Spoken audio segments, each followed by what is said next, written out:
आदरणीय साहित्य प्रेमी बन्धुहरू,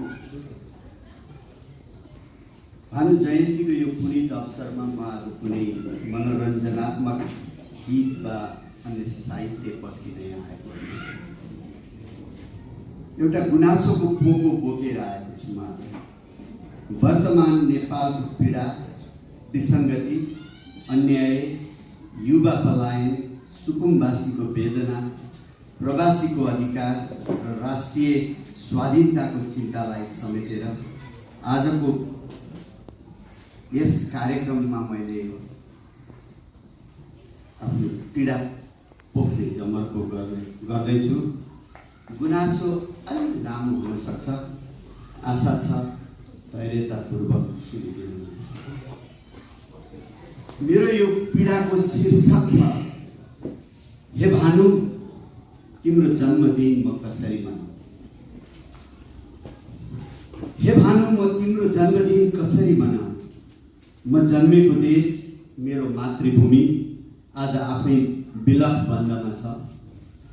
आफ्नै घाउ बोकेर बाँचेको छ, आफ्नै भविष्यसँग डराएको छ। हातमा शिक्षाको प्रमाणपत्र छ, तर देशमा अवसर छैन। युवाका आँखामा सपनाहरू हराएको छ, निराशाको कालो बादल मडारिएको छ। भविष्य अन्धकार देखेर आत्महत्या गर्नेहरूको ताती छ। कोही बाँच्नकै लागि परदेशिएका छन्, कोही निराशा बोकेर जीवनदेखि हार्दैछन्।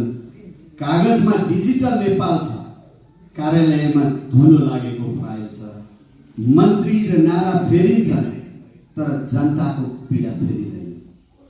अनुशासनलाई कमजोरी, अराजकतालाई स्वतन्त्रता, विकृतिलाई आधुनिकता नै भन्दैछन्। सरकार स्वयं गुण्डागर्दीबाट समाधान खोज्दैछ, संवाद भन्दा धम्की रोज्दैछ। अनुशासन हराउँदै गएको छ, छाडापन चौतर्फी मौलाएको छ। खुलेआम भाङ र धतुरो धोकेर हिँड्नेलाई पूर्ण स्वतन्त्रता छ। लाजलाई कमजोरी ठानिएको छ, अराजकतालाई स्वतन्त्रता भनिएको छ। सत्ताको उन्मादले मातिएका शासकहरू जनताको आवाज सुन्न छाडेका छन्। आफ्नै प्रशंसाको प्रतिध्वनिमा आफै महान बनेर रमाएका छन्।